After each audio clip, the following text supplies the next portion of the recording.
Hey YouTube. All right, well, I'm trying to knock out all the video I can for you guys on this new version, 10.69.3. I'm gonna go do some unmarked roads. I've heard some good behavior on unmarked roads so far. I haven't tested it yet, so we'll see if we get a little bit of a difference here on this scenario that I've done for you guys over time. So I usually start out here at this intersection, turning left across the railroad tracks onto Birkenhead Road, which is the kind of the unmarked road I use that doesn't have any curbs on the edges, and sometimes we get into the car just not quite using left. Flashing yellow, it should go right now. Go. Oh, it's gonna wait here. Now, oh, is it gonna go too late? Okay, well, as long as it commits. Ooh, that was a serious commit. And then over the railroad tracks at 23 miles an hour. You know, it did it. That was an unprotected left turn with a flashing yellow, but it gave me the commit it needed. First stop sign, here we go. This has got an obstructed to the left. It needs to creep, so please don't go. Please don't, creep. Okay, it did stop. There's no creep. Oh, there's the creep limit, and now it can go. When that creep limit doesn't show up, that means I don't think it's going to creep. That creep limit showed up after my head already went out of the window here. Speed bump not being mapped on the occupancy network yet. And here's our first scenario with an oncoming car. Ooh, and a branch. Look at that branch hanging in the... Okay, now it's stopped. What's it gonna do here? What's it gonna do?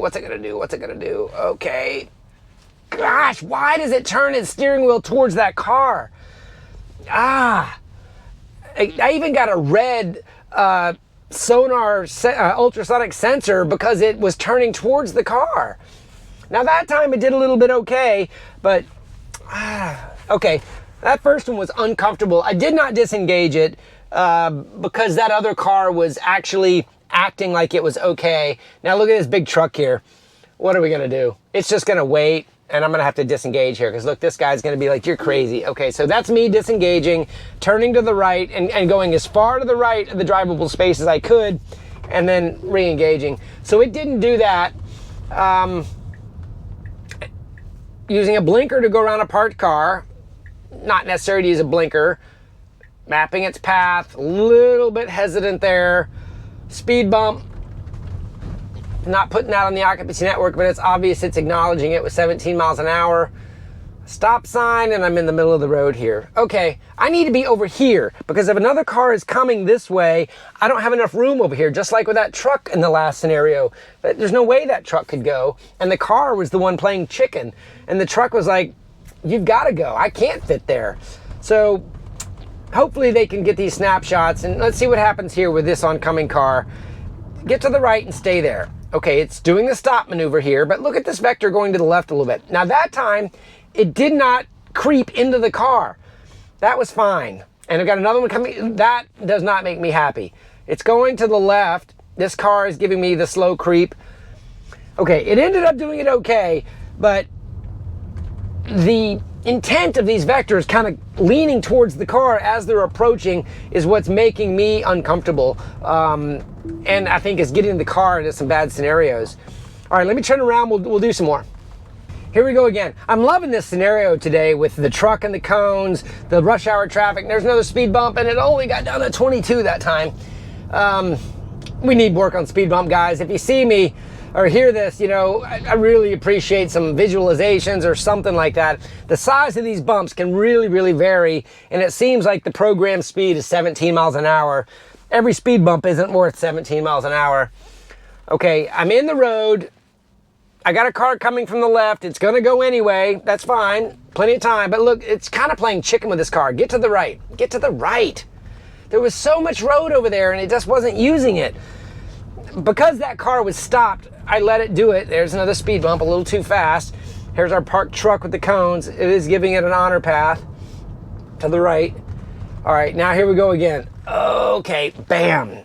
Look at where I stopped. Oh my gosh. What is it doing here? I just go to the stop sign and the truck is, okay. There's nobody behind me. That was interesting. Oh, and then it decided to go to the middle of the road. So it is not mapping the right side of the drivable space accurate enough. It's giving it too much of a buffer of what I as a human can use. Now, this is going to be interesting because I don't think I want to drive through this branch here. I'm going to see if the car is going to drive through the branch here. That was honoring the car. Is it going to drive around this? Oh, come on. Is it going to do it? It was going to drive through it.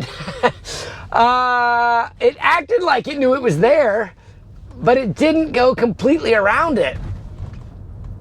Okay, now here's the stop sign obscured. No stop sign, no stop sign, no stop sign, and then the stop sign shows up. So this branch right here is obscuring the stop sign. And here we go to the creep limit. It's wide open, so it should just go here. Another oncoming truck. Let's see where it decides to stop. It didn't stop on him. See, it's a little bit wider here and it didn't have the issue. So the width of the road, the accuracy of the calculation that it really has, I think needs to be improved. Because it's got drivable space that it's not letting itself use, and it's doing, its solution is stop, but what it should do better is it should stop further to the right, and definitely when you are stopped, don't go towards the car in any way while the other car is trying to pass you. That's the clue I've got for you, is don't do that. Okay, we'll try another couple legs here and see what happens. Fascinating scenario today. That branch hanging in the middle of the tree, I've never had a situation like that. That's going to be an amazing clip for the occupancy network. Oh, no, don't go, golly, it just went for it. That was not a safe creep in my mind. It kind of just went for it, and here's another 30 miles an hour almost at that speed bump. Is it going to give a curve for this branch? Oh, wow. Just caught my rearview mirror. Didn't honor that at all. I thought it was going to go around it. Honestly, I wouldn't have let the car hit it had I thought it was going to go around it, but it didn't. Oh, don't stop here. What are you doing? Okay, you got to go. Come on, you got to go. All right. Son of a gun. That intersection is just a bear for this car. It stopped in the road because that other car was coming. Oh, now look at this lane mapping there that you just saw. That was good. It knows how to do this. You know, but we saw this kind of feature at AI Day 1, how it was going to be able to handle that. Man, there's so many things going on in this short little drive. I don't even know how to categorize them all in my head. I think what I'm also learning, though, is this time of day here at 9 a.m. is a good time of day to do this road because the traffic interactions are just so different. All right, and it kind of jumped out into that lane again with the creep limit too far, but the traffic is so slow there, that doesn't bother me as much as when it creeps out too far with higher speed traffic. Another speed bump here, is it gonna honor it? Come on, give me some, all right. I'm not gonna let you hit it at 32. Okay, one more leg, let's see what happens. Who knows? Okay, last leg I think here, let's see, speed bump coming up and now it's slowing forward. This is a lighting scenario, I guess. And it stopped for the car here. Okay, don't turn towards it. There we go, if you're gonna do it, now look, the truck's gonna be like, you gotta go, you gotta go, you gotta go. Okay, yeah, see, I'm not off the drivable space, but the car definitely thinks I am. Yeah. You know, I thought, so I'm guessing that these improvements on Unmarked Roads I had heard about from some of the other testers. I'm not really saying they're there yet. I'm not seeing any big differences here. So now,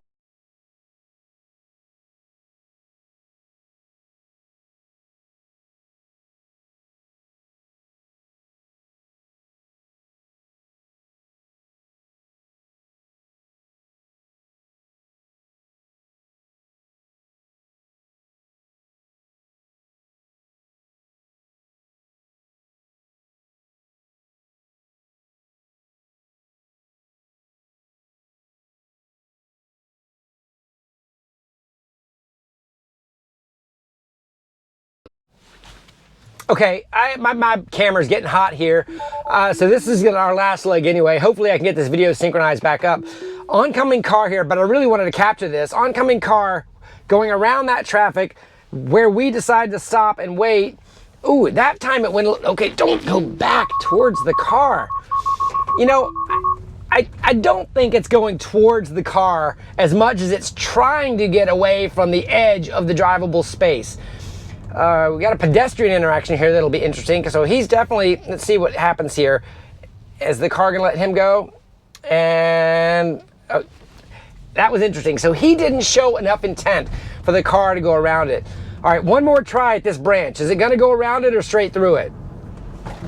Okay, it was gonna go straight through it. Okay, so that's its best camera it has. We got a car and a dog here on the right. It's giving them a little bit of drivable space.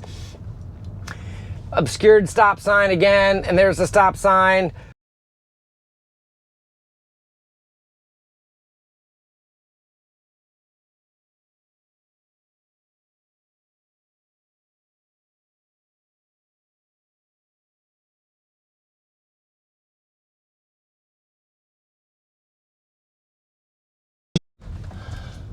All right, guys, sorry about the camera problems. I just am doing too much filming today. My cameras are dying here. So we're gonna wrap it up there. I think we had a lot of stuff on that session there to talk about and to look over. Take a look in the comments below. That last, running into the branch, it didn't see it at all. So it was gonna run right towards it, hence that disengagement. Hope you enjoy it. Enjoy 69.3 when you guys get it. I'm really, really happy with it. I think that, the stuff that here is the same on Unmarked Roads. It wasn't an improvement necessarily, but I'm feeling that they're continuing to improve the way